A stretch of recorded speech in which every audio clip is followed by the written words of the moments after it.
Some local bars are under fire. 7 years after San Antonio passed a safety law requiring large bars and clubs to install fire sprinklers, some of them have not done so. Right, the goal was safety, but for some owners, it's now about survival. Fox SA's Yami Virgen investigates why the city is still trying to get bars into compliance 7 years later.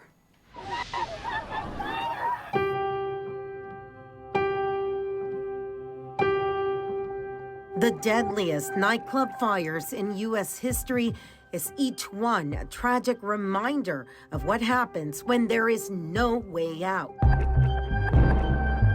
In 1942, the Coconut Grove Club in Boston went up in flames, killing 492 people. In 1977, the Beverly Hills Supper Club in Kentucky burned, claiming 165 lives. In 1990, the Happy Land Club in the Bronx, 87 people dead. And in 2003, during a concert by the band Great White at Rhode Island Station nightclub, 100 people were killed when pyrotechnics ignited soundproofing foam. There was a lot of emphasis put on that 2003 fire at the Station Fire nightclub. Unfortunately, it takes a tragedy sometimes to get the codes to change. For this one, it seemed like it took a little while, but eventually it came into the codes for a retroactive requirement for assemblies, which nightclubs are part of that.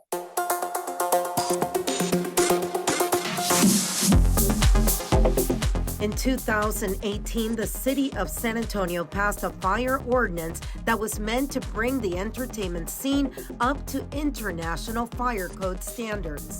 That would require any institution that can fit over 300 people to fire sprinkler. The goal is to prevent another night like those where a fun night out turned into a fight for survival. It was really a safety ordinance.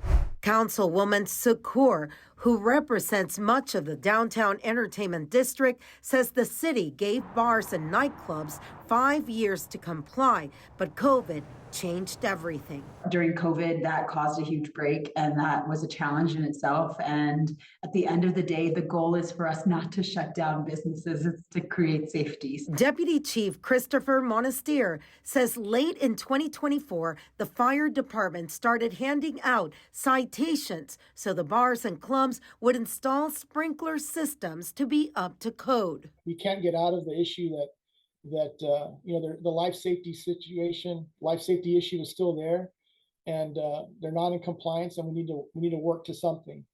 And so that's why they were receiving citations. And again, like I say, the enforcement efforts are escalating. We've exhausted pretty much everything we could do.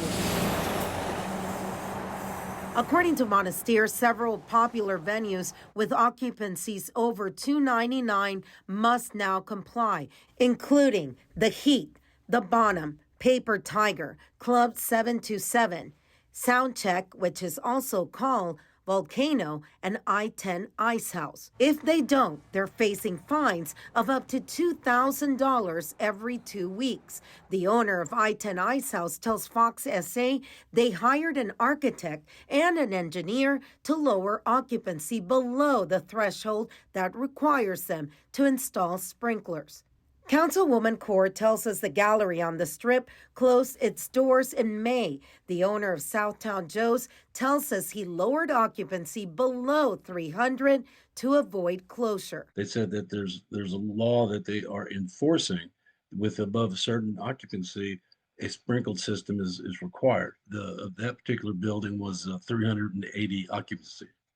And it's just, you can never cram that many people in there. So I did work with the fire department and the development services, and we were able to come up with a more realistic occupancy that makes sense in that building. Michael Spisha tells us he started renting a 60-year-old building after the ordinance passed, unaware of how costly compliance could be. Spisha says he spent 2 years working with engineers and the fire department, proving his bar's true capacity was lower than 300. That's the change that saved his business. According to Councilwoman Kaur, clubs like the Bonham Bonham Exchange, the Heat, and Paper Tiger, all in her district, are still trying to figure out how to pay for sprinkler systems that can cost between $150,000 and $500,000. So it's been really tough for some of the owners, in particular the Bonham, because the Bonham is actually run by a nonprofit. They were able to find a contractor that could do it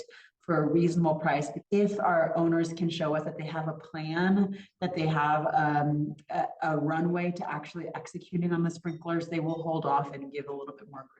Core also told us last week that she's working closely with the clubs to try and get an extension. There was one that I think had to shut down, which was the Gallery Club. We want particularly our LGBTQ plus IA bars to be able to continue running because they're a safe space for our community members. We're not in that business of shutting down businesses, 100%. But you know, every business has a duty to their patrons, you know, to keep them safe. And to be in compliant with the city's adopted codes. The goal is for us not to shut down businesses, it's to create safety, and we'll continue figuring out a way to make sure that we can do that. After giving businesses 7 years to comply, the city says they're at the end of the line. That'll be occurring here very, very, very soon. But without, you know, looking at or talking about, you know, in any of the particular details, but you know, like I say, it's pretty much the last ditch effort as far as enforcement goes. We've exhausted all options. Yami Virgen, Fox SA.